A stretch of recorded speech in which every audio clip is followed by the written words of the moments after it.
2.0ના ત્રીજા દિવસે સ્કૂલના વિદ્યાર્થીઓએ ખોખોમાં ભાગ લીધો।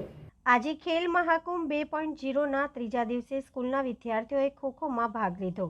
આજે ખેલ મહાકુંભ 2.0ના ત્રીજા દિવસે ગુજરાત સરકાર શ્રી રમતગમત યુવા તથા સાંસ્કૃતિક પ્રવૃત્તિઓ વિભાગ ગાંધીનગર તથા sport authority of Gujarat Gandhinagar આયોજિત ગુજરાતના તમામ જિલ્લાઓમાં ખેલ મહાકુંભ 2.0નું આયોજન કરવામાં આવેલ છે। જ્યારે વડોદરામાં તમામ આયોજન જિલ્લા રમત વિકાસ અધિકારી કૃષ્ણા પંડ્યા, જિલ્લા શાસન અધિકારી શ્વેતા પારધી, જિલ્લા શિક્ષણ અધિકારી આર વ્યાસ, અકોટા સ્ટેડિયમના પશ્ચિમ ઝોનના કન્વીનર એઝાઝ મિર્ઝા તમામ લોકોએ અલગ અલગ જગ્યા પર રમાનારી સ્પર્ધાનું આયોજન સરસ કરવામાં આવ્યું।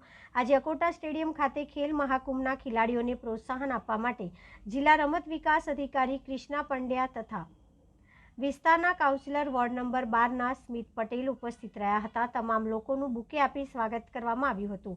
તમામ ખેલાડીઓને પ્રોત્સાહન આપવા માટે હાથ મિલાવીને પ્રોત્સાહન આપ્યું હતું। ટોસ કરી ખોખોની રમત ચાલુ કરવામાં આવી હતી। નરેન્દ્ર મોદીનું સપનું હતું ખેલે ગુજરાત, રમશે ગુજરાત।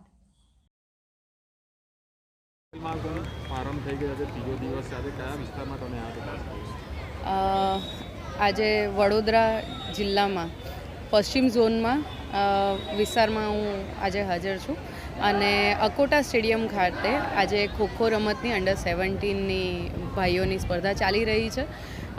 એ જ રીતના વિવિધ ઝોનમાં મહાનગરપાલિકામાં અને તાલુકામાં વડોદરા જિલ્લાના ખોખોની રમત, કબડ્ડીની રમત, એથ્લેટિક્સ, ચેસ, રસ્સા ખેંચ જેવી 7 રમતો માં 19 તારીખ સુધી લોકો ભાગ લેશે અને ત્યારબાદ જિલ્લા કક્ષાની સ્પર્ધાઓનો પ્રારંભ થશે।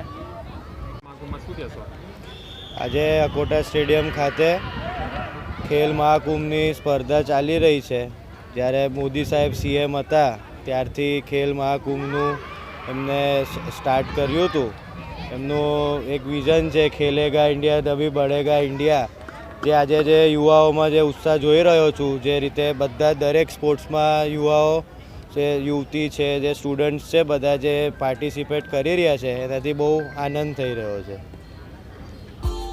Subscribe now and press the bell icon. Never miss an update.